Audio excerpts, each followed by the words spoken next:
Hello again, my dear students. I wish all of you are okay, students everywhere. We are in the second example now. Second example in the case to find unknown sides in a right angle triangle. What's the case that we are in? We did example 1 in the previous and they are labeled and numbered the videos according to the logical order. Yes, so this is part 3 that we are in.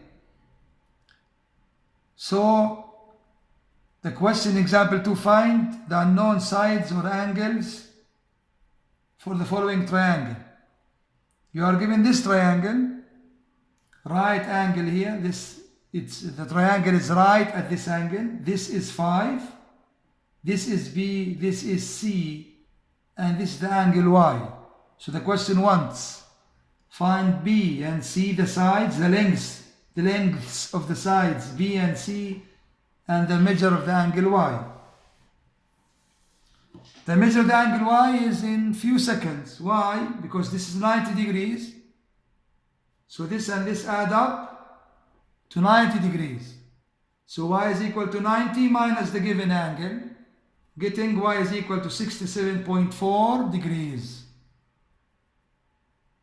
Don't forget, angles of a triangle add up to 180 degrees. So this is 90. So Y and 22.6, that we call them complementary angles, add up to 90 degrees. So Y is equal to 90 minus 22.6 is 67.4. Note here, notice and with focus here, please. Some students, they may struggle with this topic, or they think it's hard because we start wrong. Because of that, I might note or remark here to you, we have to start using the proper trigonometric ratios. What do you mean by this?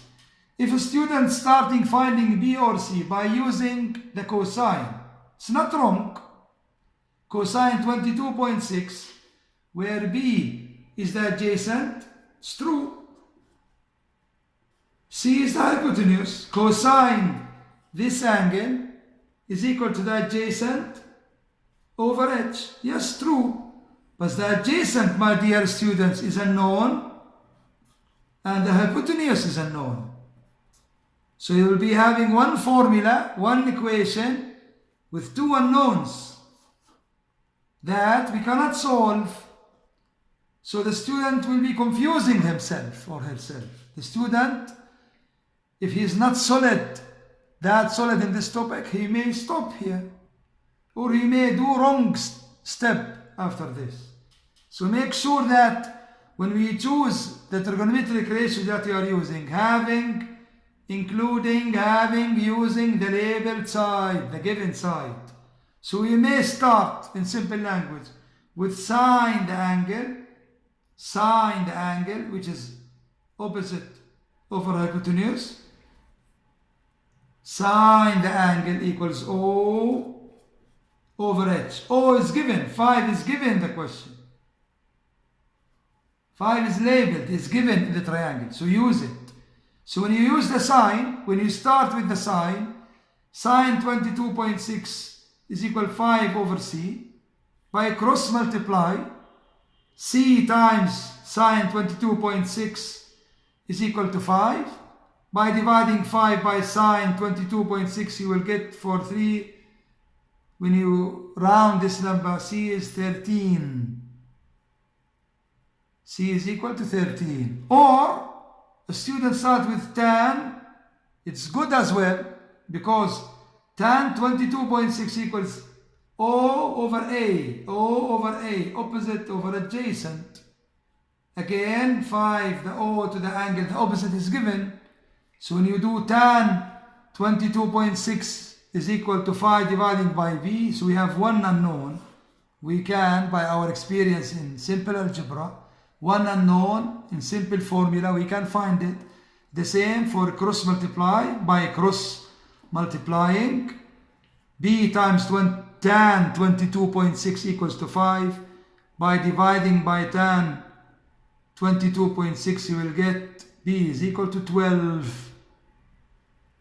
the last part for this. Listen, in this chapter of trigonometry, we can, if we find one of these before the other one, we can continue with Pythagoras as well. Because if you have, for example, as explained here, you use 13. We found 13 by sine. True. So we know now 13 and we know 5. So we know now another side.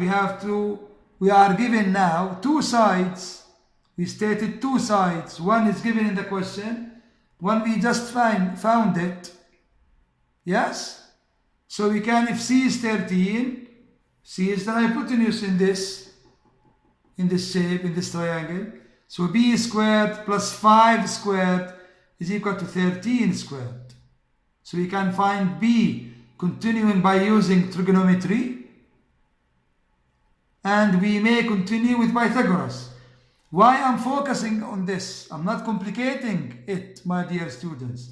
Sometimes he may ask us by finding another way. If you don't use trigonometry, find another way to find B. Sometimes we need this approach, we need this logic to solve, because we might be asked about it. So you must be able, as extended students, especially the extended, to be able to find the unknowns in some problems using more than one way. So if we find 13 before 12, we use 13, so we have 13 and 5 given. Using Pythagoras rule or theorem, b squared equals 169, 13 squared minus 25, which is 144. By squaring root 144, you will get 12. It's a nice topic, yes? Many people complain about this chapter, sine rule and cosine rule. They are coming, we are coming good. We are moving on trigonometry, so just we have one more case after this part. We're still in the right angle triangle to find the unknown angle. How to find unknown angle. We finished how to find unknown sides. But if an angle is not given and we are given sides, how do you find it using trigonometry? The same thing by SOHCAHTOA. This will be explained in the next video, inshallah, God willing.